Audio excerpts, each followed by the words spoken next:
23 मई अपरा एकादशी के दिन चुपचाप गाय को खिला दे। एक छोटी सी चीज, 1 महीने के अंदर करोड़पति बन जाओगे। एकादशी के दिन गाय को एक चीज खिला देते हो तो आपकी जन्मों जन्मांतर की गरीबी हमेशा के लिए समाप्त हो जाएंगी। वास्तव में अग्नि एकादशी के दिन अगर आप यह उपाय कर लेते हो तो यकीनन आप पर श्री हरि विष्णु और माता लक्ष्मी की असीम कृपा होगी और आप धनवान बन जाओगे। आप धनवान न बने तो मुझे बताना दोस्तों, मैं सौगंध खाता हूं।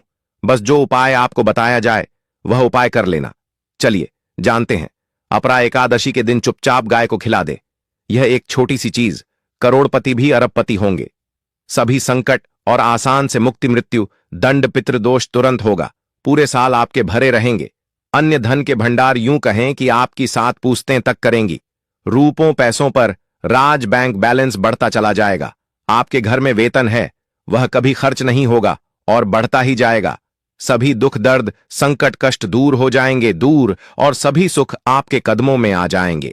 सभी सुख आपके कदम चूमेगी। यदि आप यह एक छोटी और खास चीज चुपचाप गाय को खिला देते हैं तो तत्काल गरीबी आपके जीवन से खत्म हो जाएगी। योग से राजा बन जाता है और 33 कोटि देवी देवताओं को धारण करने वाली गौ माता की असीम कृपा व्यक्ति पर आजीवन बसती है। व्यक्ति के घर में कभी भी अन्य धन वस्त्र की कमी नहीं होती। अन्य धन के भंडार व्यक्ति के घर में भरे रहते हैं। अपरा एकादशी के दिन गाय का यह उपाय करने से व्यक्ति के जीवन से तत्काल गरीबी खत्म हो जाती है। तो दोस्तों, कौन कौन से गौ माता से जुड़े खास और महत्वपूर्ण उपाय हैं जिन्हें यदि अपरा एकादशी के दिन कर लेते हैं? तो दोस्तों, गाय का उपाय बताने से पहले मैं आपको अपरा एकादशी पूजा के बारे में थोड़ा सा जानकारी दे देता हूं कि अपरा एकादशी कब है और इस महीने में किस तारीख को है, 23 या 24 मई। तो इस वर्ष अपरा एकादशी 23 मई 2025 को पड़ रही है। अपरा एकादशी के दिन आपको पवित्र नदी में स्नान करना है। इस दिन सभी भक्त जन श्री हरि विष्णु तथा माता लक्ष्मी की पूजा करने के साथ साथ गौ माता की पूजा अवश्य ही करते हैं और गौ माता को कुछ न कुछ जरूर ही खिलते हैं। इससे मनुष्य के जन्मों जन्म अंतर की गरीबी हमेशा के लिए नष्ट हो जाते हैं। दोस्तों, जिस दिन का इंतजार दुनिया भर के हर पंडित, एस्ट्रोलॉजर और हर हिंदू भाई हैं को रहता है, वह दिन अब आ गया है। दोस्तों, आपकी जानकारी के लिए बता दें, हिंदू धर्म में अपरा एकादशी बहुत ही धूमधाम से मनाई जाती है। इसमें सबसे पहले भगवान विष्णु की पूजा की जाती है, माता तुलसी की पूजा की जाती है, देवी देवताओं की पूजा की जाती है और जो भोग बनाया जाता है वह विष्णु और माता लक्ष्मी और उनकी विधि विधान से पूजा की जाती है। गौ माता की पूजा की जाती है, लेकिन इनमें सबसे ज्यादा महत्व अपरा एकादशी का माना जाता है। शास्त्रों में, वेद पुराणों में साफ साफ लिखा हुआ अपरा एकादशी के दिन श्री हरि विष्णु और माता लक्ष्मी जी का आशीर्वाद प्राप्त करने का सबसे सुनहरा दिन होता है। इस दिन भगवान विष्णु माता लक्ष्मी जी बहुत ही ज्यादा प्रसन्न मुद्रा में होते हैं और अपने दोनों हाथों से अपने भक्तों पर कृपा बरसाते हैं। एक तरफ दोस्तों, मान्यता है अपरा एकादशी के दिन जो सूर्य होता है वह अन्य दिनों के मुकाबले सबसे ज्यादा प्रकाशमान होता है। अपरा एकादशी के दिन सूर्य देवता को आगे दिया जाता है। महिलाएं अपरा एकादशी का व्रत रखती हैं। दोस्तों, अगर आप नहीं जानते तो आपकी जानकारी के लिए बता दें, एक व्यक्ति की कुंडली में अगर चंद्र ग्रह की स्थिति अच्छी है तो उसे व्यक्ति का भाग्य हमेशा उसका साथ देता है। वह व्यक्ति जिस कार्य को भी शुरू करता है उसे कार्य में उसको सफलता प्राप्त होती है। इसीलिए अपरा एकादशी को हमारे हिंदू धर्म में बहुत ही ज्यादा विशेष और खास महत्व दिया गया है। आप लोगों की जानकारी के लिए बता दें, अपरा एकादशी के दिन 52 तरीके के शुभ योग बन रहे हैं। कई सालों के बाद सूर्य का प्रकाश इतना प्रकाशमान होगा जितना कभी नहीं हुआ। 130 साल में ऐसा दुर्लभ संयोग बनने जा रहा है। लक्ष्मी योग, ग्रह योग, नक्षत्र योग, अमृत सिद्धि योग जैसे शुभ योग का निर्माण हो रहा है, क्योंकि अपरा एकादशी के समय में पूरे दिन का व्रत करना चाहिए और श्री हरि विष्णु और माता लक्ष्मी का आशीर्वाद प्राप्त होता है। अपरा एकादशी के दिन ब्रह्म मुहूर्त में सोकर नहीं उठ सकते हैं, किसी पवित्र नदी में जाकर स्नान नहीं कर सकते हैं, पूरे दिन का व्रत नहीं रख सकते हैं। वैसे तो दोस्तों, अपरा एकादशी के दिन स्नान और प्रातः का विशेष ही महत्व होता है। लेकिन इस दिन अगर आप ज्योतिष शास्त्र तंत्र शास्त्र के अनुसार एक गाय वाला उपाय विधि विधान से अपरा एकादशी वाले दिन कर लेते हैं तो आपकी जन्मों जन्मांतर की गरीबी हमेशा के लिए समाप्त हो जाएंगी। वास्तव में अगर आप अपरा एकादशी के दिन अगर आप यह उपाय कर लेते हो तो यकीनन आप पर श्री हरि विष्णु और माता लक्ष्मी की असीम कृपा होगी और आप धनवान बन जाओगे। इस दिन सभी वक्त जन श्री हरि विष्णु तथा माता लक्ष्मी की पूजा करने के साथ साथ गौ माता की पूजा अवश्य ही करते हैं और गौ माता को कुछ न कुछ जरूर ही खिलते हैं। अब आप सोच रहे होंगे कि गाय को ऐसा क्या खिलाने से और ऐसा क्या उपाय करने से आपको भगवान विष्णु और माता लक्ष्मी का आशीर्वाद मिल सकता है। तो दोस्तों, आपने देखा होगा जब भी आपके घर पर दिवाली की पूजा होती है या धनतेरस की पूजा होती है या फिर एकादशी की पूजा होती है तो आपके घर वाले गौ माता की पूजा जरूर करते हैं और गौ माता को जो भोग होता है उसमें से कुछ ना कुछ खिलाते हैं, ज्यादा नहीं तो 2 पूरी अवश्य ही खिलाते हैं। तो दोस्तों, आपको इस उपाय को अपरा एकादशी वाले दिन ही करना है और सूर्य देव को आगे देना है और उनकी विधि विधान से पूजा करना है। इस बार जो अपरा एकादशी क्योंकि इस वीडियो में आपको गौ माता से जुड़े उपाय के बारे में बताने वाले हैं जिन्हें करने से आपके जीवन के जो भी दुख दर्द संकट है या कामयाबी होने में कोई बाधाएं आ रही है सभी से छुटकारा मिलने वाला है। यूं कहें कि आपके जीवन में अपार धन सुख, कभी भी धन से संबंधित परेशानी नहीं रहेगी। यदि आपकी जिंदगी प्रबल हो जाएगी, धन प्राप्ति के योग्य बन जाएंगे और जीवन में सदैव अन्य धन के भंडार आपके घर में भर रहेंगे, अन्य धन वस्त्र कभी कमी नहीं होगी। आपको बता दें, इस होली भगवान विष्णु की पूजा के साथ साथ हनुमान जी मंगल देवता और भगवान शनिदेव की भी पूजा जरूर करनी चाहिए। आपको बता दें कि इस दिन यदि आप हनुमान जी और मंगल देवता भगवान शनिदेव की पूजा करते हैं तो मंगल का ग्रह जनित दोष भी दूर हो जाता है। व्यक्ति के जीवन में धन सुख संपत्ति की प्राप्ति हो जाती है, समस्त मनोकामना व्यक्ति की पूर्ण हो जाती है। दोस्तों, आपको हम बता दें कि ऐसी ज्ञानवर्धक जानकारी आपको हम पैसों में भी बांट सकते थे, पर हमारे चैनल का मकसद है जनहित में जन कल्याण एवं जन सेवा करना। इसीलिए आपके लिए जो जानकारी बताते हैं वह फ्री में बताते हैं, इसलिए आप इस वीडियो को भी जरूर लाइक करें। और दोस्तों, मैं आपसे एक अनुरोध और करना चाहूंगा कि आप अपनी राशि कमेंट बॉक्स में जरूर डाल दें, जिससे कि आपकी राशि के अनुसार हम आपको कुछ ऐसे उपाय बता सके जिससे आपको लाभ की प्राप्ति हो, क्योंकि हम राशि से जुड़े उपाय भी आपको बताते हैं। तो आप कमेंट बॉक्स में अपनी राशि हमें जरूर बताएं या अपना नाम बताएं, जिससे आपके लिए कुछ हम ऐसे उपाय बता सके। साथ में जय गौ माता अवश्य लिखें दोस्तों। साथ ही से एक उपाय तो जरूर करना है। गाय का उपाय बताने से पहले एक उपाय आपको बता दें। इस उपाय को लाइक जरूर करें।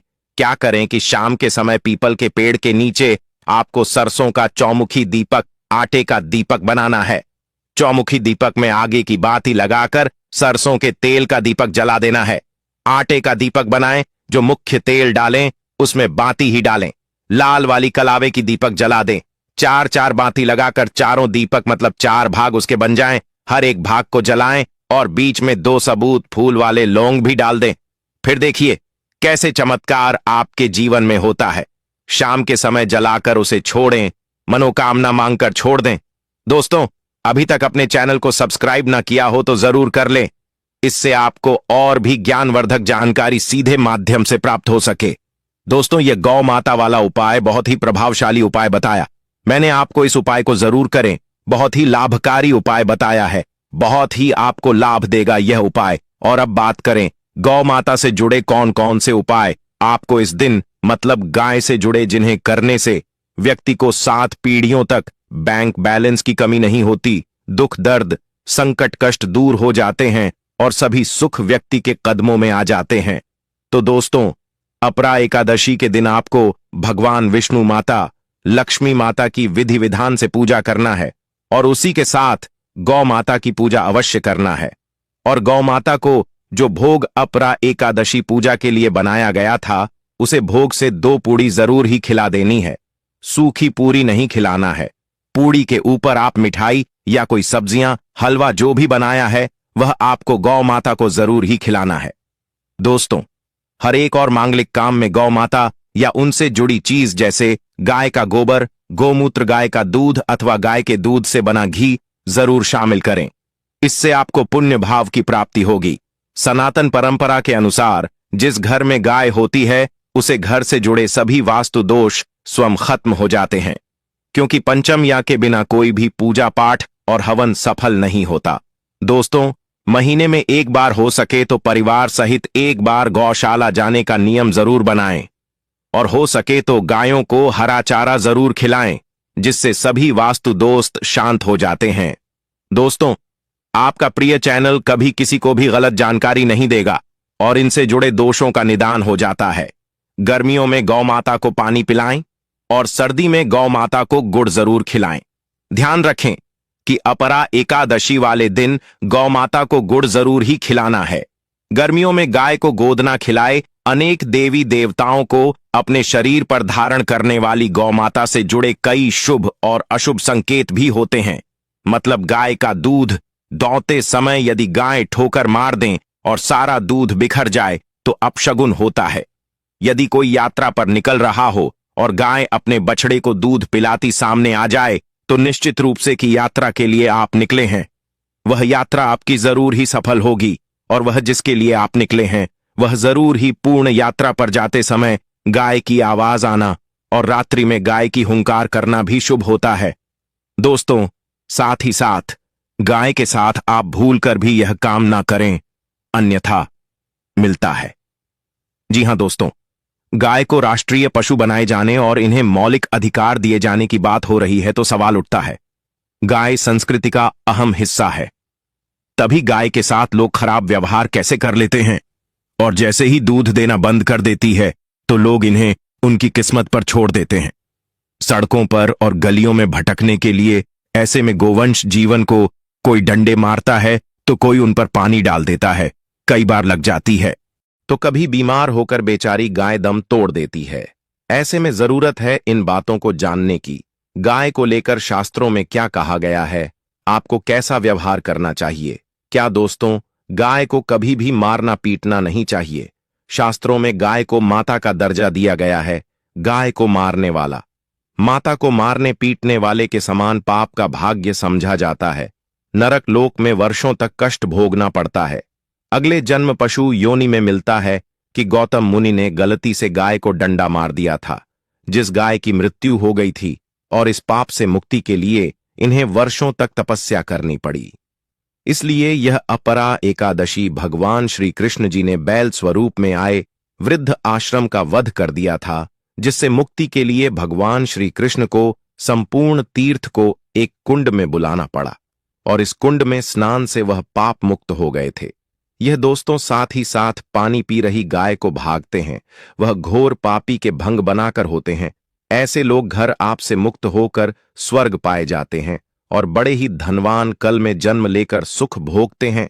और साथ ही साथ आराम कर रही गाय को कष्ट देकर कभी भी उठाना नहीं चाहिए। वह जन्म में किए गए जाने अनजाने में पापों से मुक्ति हो जाती है और गोलोक में स्थान पाते हैं। गाय को डंडा मारकर उठना, पानी डालकर उठाने से मनुष्य पाप का भागी बनता है और अगले जन्म में उसे दर दर भटकना पड़ता है। और साथ ही साथ शास्त्रों में बताया गया है, जो लोग गाय की सेवा करते हैं और उनका भोजन खिलाते हैं और उनकी परवरिश अच्छी तरह से कहते हैं, तो वह लोगों के जीवन की सभी इच्छाएं पूर्ति होती हैं। गाय के बछड़े से बचा हुआ दूध ही मनुष्य को लेना चाहिए, परंतु कुछ लोग एक बार गाय को धो लेने बाद फिर से बछड़े के लिए बचा हुआ दूध भी धो लेते हैं। ऐसा करना घोर पाप कहा जाता है। ऐसे दूध को धोने वाला और ग्रहण भी बन जाते हैं। दोस्तों, साथ ही साथ शास्त्रों में कहा गया है कि गोवंश मतलब गाय और बैल के पीठ पर नहीं बैठना चाहिए। उनका पीठ पर बैठने से महापाप लगता है। ऐसे लोगों को नरक की यात्रा भोगनी पड़ती है। एकमात्र देव के अंश के उत्पन्न नदी ही गौवंश है, जिस पर स्वयं महादेव और महादेवी सवारी करती है, क्योंकि नंदी ने स्वयं अपनी इच्छा से महादेव की सवारी बनना स्वीकार किया था। और साथ ही साथ शास्त्रों में गाय के दान को बहुत ही महत्व दिया गया है, परंतु ऐसी गाय का दान कभी नहीं करना चाहिए जो बूढ़ी और बीमार हो। कठोपनिषद में नचिकेता की कथा भी इस संदर्भ में है कि जिस नचिकेता ने पिता द्वारा बूढ़ी गाय को दान करने पर आपत्ति जताई थी, दूध देने वाली और बछड़े सहित जो लोग गाय का दान करते हैं वह महान पुण्य को हासिल करके स्वर्ग में स्थान पाते हैं दोस्तों। साथ ही साथ सूर्य चंद्र मंगल या शुक्र की युक्ति राहु से हो तो पितृदोष होता है। यह भी मानता है कि सूर्य का संबंध पिता से एवं मंगल का संबंध रक्त से होने के सूर्य यदि शनि राहु या केतु या दृष्टि हो तथा मंगल की युति राहु या केतु से हो तो पितृदोष होता है। इस दोस्त से जीवन संघर्ष में बन जाता है। यदि पितृदोष हो तो गाय को प्रतिदिन या किसी भी एक अपरा एकादशी के दिन रोटी गुड़ चारा आदि खिलाने से पितृदोष। दोस्तों, हर एक और मांगलिक काम में गौ माता या उनसे जुड़ी चीज जैसे गाय का गोबर, गोमूत्र, गाय का दूध अथवा गाय के दूध से बना घी जरूर शामिल करें। इससे आपको पुण्य भाव की प्राप्ति होगी। सनातन परंपरा के अनुसार जिस घर में गाय होती है उसे घर से जुड़े सभी वास्तु दोष स्वयं खत्म हो जाते हैं। गाय के ऊपर जो कुबड़ होती है वह बृहस्पति गुरु है। अतः जन्मपत्री में यदि बृहस्पति अपनी नीच राशि मकर में हो या अशुभ शिवलिंग में जा रहे हो और सामने से गौ माता आई हुई दिखाई दे तो गौ माता को अपनी दाहिनी ओर से जाने देना चाहिए। आपकी यात्रा जरूर ही सफल होगी। और साथ ही साथ यह संकेत भी जान ले, यदि आप यात्रा पर जा रहे हैं और सामने आपके गाय पड़ जाएं अथवा अपने बछड़े को दूध पिलाती हुई सामने गए दिखाई दे जाए तो समझ जाना कि वह यात्रा आपके लिए जरूर ही सफल होगी। और साथ ही साथ जिस घर में गाय होती है उसमें वास्तु दोष स्वतः ही खत्म हो जाता है। और आप भी रोटी बनाएं, प्रतिदिन ताजी रोटी ही बनाएं। गाय को अगर आपने रोटी बनाई है तो कोशिश करें कि उसे रोटी को आप तुरंत ही गाय को खिला दें। अगर आप उसे रोटी को रख देंगे और उसे रोटी को अगले दिन देंगे तो वह रोटी बंसी मानी जाएगी। गाय को कभी भी बासी रोटी ना दे, इसे घर में नकारात्मक ऊर्जा वास करती है और आपकी बिल्कुल भी नहीं बनेंगे। इससे आपके घर में हमेशा दर्द देवता का वास रहेगा और आप जिस भी कम उसे काम में आपको हमेशा असफलता ही हाथ लगेगी। इसीलिए कोशिश करें गाय को रोजाना ताजी रोटी बनाकर खिलाएं। बासी रोटी गाय को ना दें और साथ ही साथ सड़ी गली चीज गाय को नहीं खिलानी चाहिए कि घर में कोई फल है, कोई सब्जी है, सड़ जाए तो लोग क्या करते हैं, गाय को देते हैं। नहीं, ऐसा नहीं करना चाहिए। ऐसा करने से यदि आप गाय को खिलाते हैं तो और आप आपके भाग्य बन जाते हैं। और साथ ही साथ आप आटे की 11 लोई यहां बनाकर उनके ऊपर हल्दी लगा करके इसके बाद गाय को खिलाएं। हर एक लोही को मिला दे। माता गाय की आप चरणों की स्पर्श करें। या दोस्तों, ऐसा करने से आपके समस्त काम बनने लगेंगे। जो 2 हक का समय चल रहा है वह भी खत्म होगा। आपके जीवन में खुशियां ही खुशियां होंगी। और एक बार आप 7 बार गाय की परिक्रमा भी कर लें तो आपके समस्त कम होंगे। और साथ ही साथ आप गाय को जब भी रोटी दे, रोटी पर या तो आप थोड़ी हल्दी लगा लें, अगर अच्छा ना हो तो आप थोड़ा रख सकते हैं, थोड़ा घी रख सकते हैं। या दोस्तों, गाय को कभी भी सूखी रोटी ना खिलाए। सूखी का मतलब गए रोटी रखें, उसे पर कुछ ना कुछ रखकर खिलाए। हल्दी रख ले मिश्री की या जो भी रख ले, मतलब खाली रोटी नहीं खिलानी। इस बात का जब भी आपको शुभ फलों की प्राप्ति होगी। जी हां दोस्तों, उपाय कुछ बातें जिन्हें आपको ध्यान में जरूर रखना चाहिए। या दोस्तों, वीडियो अच्छी लगी हो, वीडियो को लाइक करें, ज्यादा से ज्यादा अपने दोस्तों में शेयर करें।